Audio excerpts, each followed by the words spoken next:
तो आज हम सभी कक्षा अष्टम में जो रुचिराव की पाठ्य पुस्तक है तृतीयो भाग में चैप्टर सेकेंड बिलश्यवाड़ी न कदाप में श्रुता इस पाठ का अध्ययन करेंगे।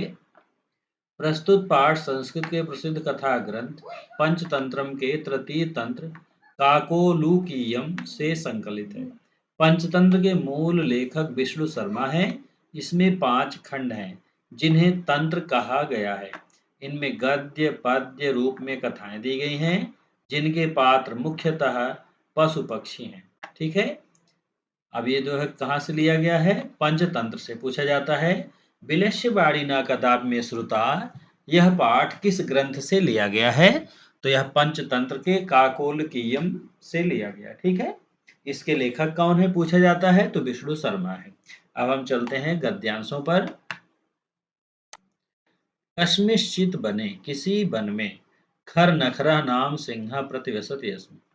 कस्मिंश्चित् वने खर नखरः नाम सिंह प्रतिवसति यस्म।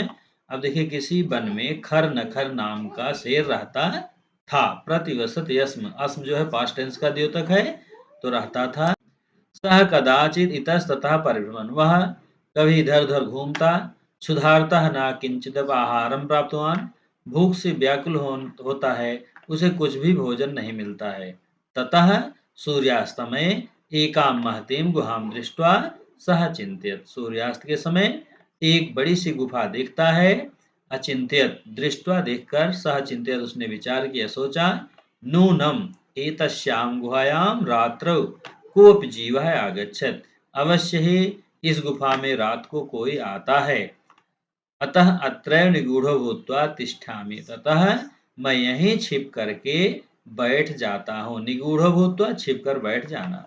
एतस्मिन् अनन्तरे, इसके बाद क्या होता है? गुहाया स्वामी दधपुच्छा नाम श्रृगालः समागच्छत्।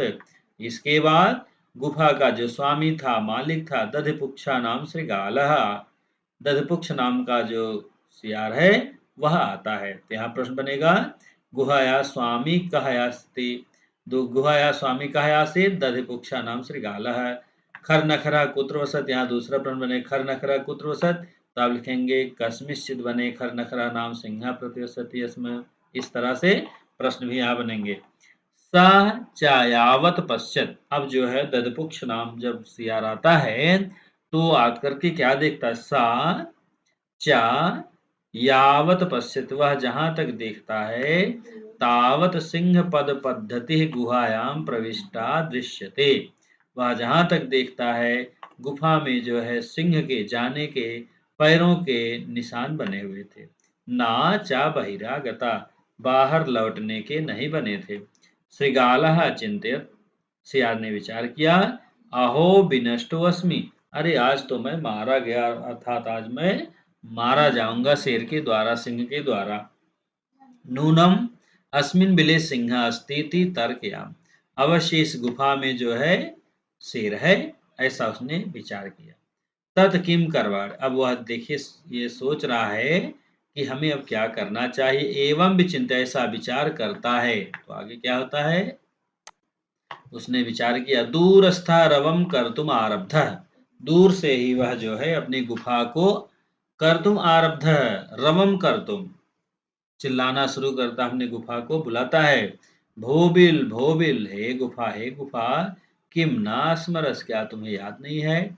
यन्मया त्वया सह समयः कृतो अस्ति, कि मैंने तुम्हारे साथ समय दिया था। यत यदाहम बाह्यतः प्रत्यागमिष्यामि, मैंने तुमसे कहा था कि जब मैं वापस आऊंगा बाहर से, तदा त्वम माम आकारयिष्यसि, तब तुम मुझे जो है आकर के मेरा स्वागत करोगी। यदि तुम माम न आवाहयसि, यदि तुम मेरा स्वागत नहीं करती हो, अहम द्वितीयम बलम यास्यामि, तो मैं दूसरे गुफा में चला जाऊंगा और मैं जान जाऊंगा कि तुम मेरी गुफा नहीं हो। अगर तुम मुझे नहीं पुकारती हो कि आओ यह तुम्हारी ही गुफा है, तो मैं दूसरी गुफा में चला जाऊंगा। अथ एतश्रुत्वा सिंहा चिंत्यत, यह सुन करके शेर जो है विचार करता है। नूनम ईशा गुहा स्वामिनः सदा सम आवाहनम करो, इसके बाद वह गुफा जो है, वह सिंह सोचता है कि अवश्य ही यह गुफा जो है प्रतिदिन अपने स्वामी का, अपने मालिक का आवाहन करती थी, पुकारती थी कि आओ यही तुम्हारी गुफा है। परंतु मद भयात ना किंचित वदति, लेकिन आज मेरे भय से, परंतु मद भयात ना किंचित वदत, परंतु मेरे भय से किंचित कुछ भी नहीं बोल रही, वदत कुछ भी नहीं बोल रही है। सिंह सोचता है कि यह जो गुफा है मेरे आने से डर गई है और यह जो है कुछ भी आज नहीं बोल रही है।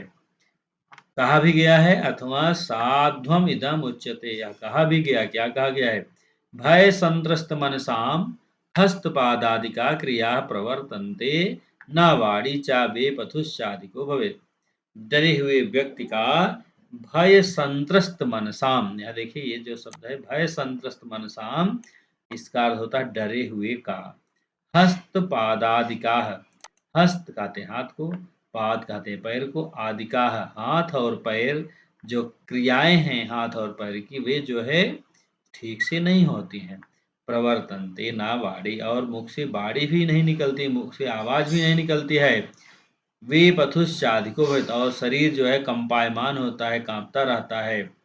अब शेर सोचता है, सिंह सोचता है आगे क्या, तद अहम अस्य आवाहनम करोमि, तो मैं ही इसको बुला लेता हूँ, अर्थात मैं ही गुफा बन करके आवाज देता हूँ कि मैं तुम्हारी गुफा हूँ, आ जाओ। एवं सहबिले प्रविश्य में भोज्यम भविष्यति, और इस तरह से वह जो है इस गुफा में प्रवेश करेगा सियार, और मेरा भोजन बन जाएगा। भविष्य देखिए लिट लकार भविष्य काल है।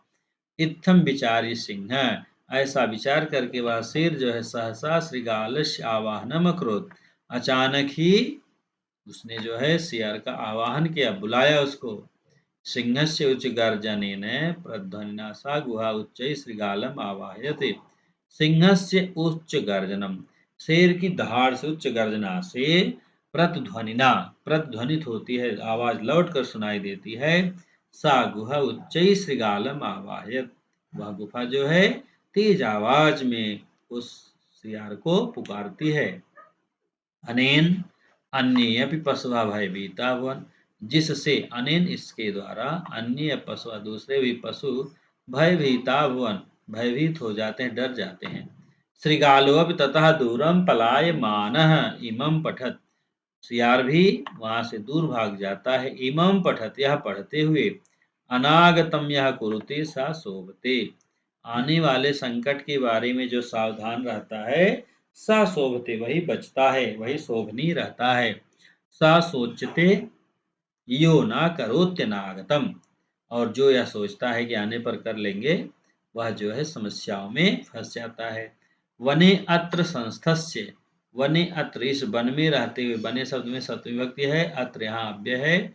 वने अत्र यहाँ पर, इस वन में रहते हुए, संस्थस्य समागता जरा, संस्थस्य निवास करते हुए, समागता जरा, हमारी जो बुढ़ा वृद्धावस्था आ गई, मैं बुढ़ा हो गया, जरा कहते वृद्धावस्था को। विलस्य बाड़ी न कदापि में श्रुता, मैंने आज तक जो है गुफा की आवाज नहीं सुना इस जंगल में रहते हुए। इस तरह से वह सियार जो है अपनी बुद्धिमानी से बच जाता है। और इसका पाठ का सारांश ये निकल कर आता है कि आने वाले संकट के बारे में जो सावधान रहते हैं, सोचते हैं, सोच विचार कर काम करते हैं, सा शोभते, वही बचते हैं, वही शोभनीय रहते हैं। और जो यह सोचते हैं केवल कि आने वाले समय पर हम कर लेंगे, वे परेशान होते हैं। और सियार कहता है कि इस जंगल में रहते हुए मेरी वृद्धावस्था आ गई और आज तक मैंने गुफा की आवाज नहीं सुनी। इस तरह से मित्रों, इस पाठ का अर्थ आपके समझ में इस वीडियो के माध्यम से आ गया होगा। अब हम शब्दार्थों पर चलते हैं।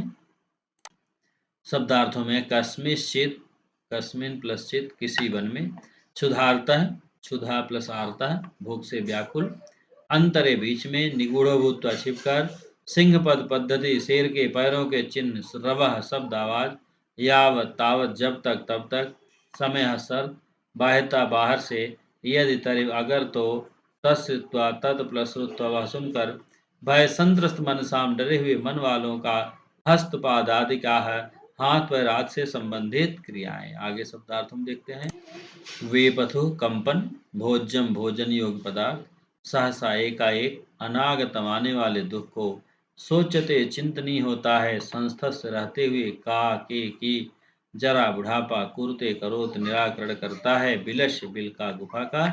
इसके बाद हम अभ्यास प्रश्नों पर चलते हैं।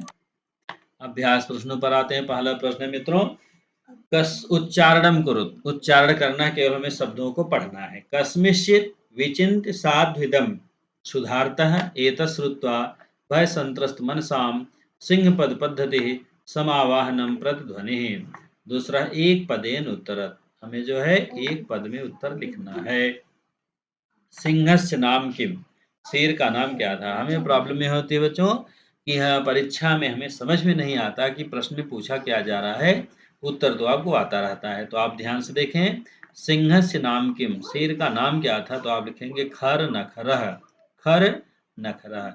गुहाया स्वामी कह आसीत, तो आप लिखेंगे गुफा का स्वामी कौन था यहाँ आंसर में, दधिपुक्षः, दधिपुक्षः नाम श्रीगालः। तो आप चाहे दधिपुक्षा नाम लिख दें, चाहे श्रीगालः लिख दें, क्योंकि यहाँ जो है श्रीगालः का नाम नहीं पूछा है, केवल गुफा का स्वामी पूछा है, तो आप श्रीगालः लिख देंगे। अब श्रीगालः कौन था, दधिपुच्छा नाम श्रीगालः था। ठीक है। सिंह कस्मिन समय गुहाया समीपे आगतः, सिंह जो है किस समय गुफा के समीप आया था, तो सायंकाले, आप लिखेंगे सायंकाले, इवनिंग टाइम में। हस्तपादादि का क्रिया के सामना प्रवर्तनते, हाथ पैर आदि की क्रियाएं किसकी प्रवर्तित नहीं होती, अर्थात संचालित नहीं होती हैं, तो भय संत्रस्त मनसाम, तो आप लिखेंगे भय संत्रस्त मनसाम। गुहा केन प्रध्वनिना, तो गुफा किसके द्वारा प्रध्वनित होती है, सिंहस्य उच्च गर्जनेन, शेर के उच्च गर्जना से प्रध्वनित होती है। आगे हम आते हैं प्रश्नों पर। आगे हम चलते हैं, पूरे वाक्य में उत्तर दें। आपका पहला उत्तर है खर नखरा बने प्रतिवसत यस्म। दूसरा है महतीम गुहां दृष्ट्वा सः चिन्तयत् नूनम् एतस्यां गुहायां रात्रौ कोऽपि जीवः आगच्छति अतः अत्रैव निगूढो भूत्वा तिष्ठामीति। तीसरा उत्तर है श्रीगालः चिन्तयत् अहो विनष्टो अस्मि नूनम् अस्मिन् बिले सिंहः अस्ति इति तर्कयामि तत् किं करवाणे। ऐसा उसने सोचा था। गा श्रीगालः घा जो है श्रीगालः दूरम पलायिता, श्रीगाल जो है दूर भाग जाता है। अंगा है श्रीगालः गुहायां समीपम सिंह पद पद्धति गुहायां प्रविष्टा दृश्यते ना चा बहिरागता, और चा है अनागतम या कुरुते सा शोभते। अगले प्रश्न पर चलते हैं। प्रश्न नंबर 4 है आपका, रेखांकित शब्दों के स्थान पर प्रश्नसूचक शब्दों का प्रयोग करके प्रश्न निर्माण करना। ठीक है। तो यहाँ पर पहला है कह का केन पीड़िता सिंह कुत्रापि आहारम न प्राप्तवान। खा में है किम नाम श्रीगालः गुहायां स्वामी आसीत्। ग है ऐसा गुहा कश्यदा आवाहनम करोति। घ है भय संत्रस्त मनसाम की क्रिया न प्रवर्तन्ते, और अंगा है आह्वानेन श्रीगालः कस्मिन् प्रविश्य सिंहस्य भोज्यं भविष्यति। अब जो उत्तर नंबर 5 है, वाक्य का सही घटनाक्रम आप देखिए सामने दिया है। तो सही घटनाक्रम उत्तर का क्या है, परिभ्रमण सिंहा सुधार्तो जाता है, सिंह एकाम महतीम गुहाम अपश्यत, गुहायाम स्वामी दत्पुच्छा नाम श्रीगालः समागच्छत् गुहायां कोऽपि अस्ति इति श्रीगालस्य विचारः, दूरस्थः श्रीगालः रवं कर्तुम् आरब्धः, सिंहः श्रीगालस्य आह्वानं करोत्, दूरं पलायमानः श्रीगालः श्लोकं पठति। ठीक है। उत्तर नंबर 6 में का में दो विशेषण है, एकाम और महतीम। खा में अहम श्रीगालः के लिए प्रयुक्त हुआ है। गा है इस वाक्य में कर्ता त्वम है। ठीक है। घा इस वाक्य में क्रियापद दृश्यते है। अंगा इस वाक्य में अत्र अव्यय है, जो प्रश्न का उत्तर है। ठीक है, आपने उत्तर लिख लिया। इसके बाद उत्तर नंबर 7 पर चलते हैं।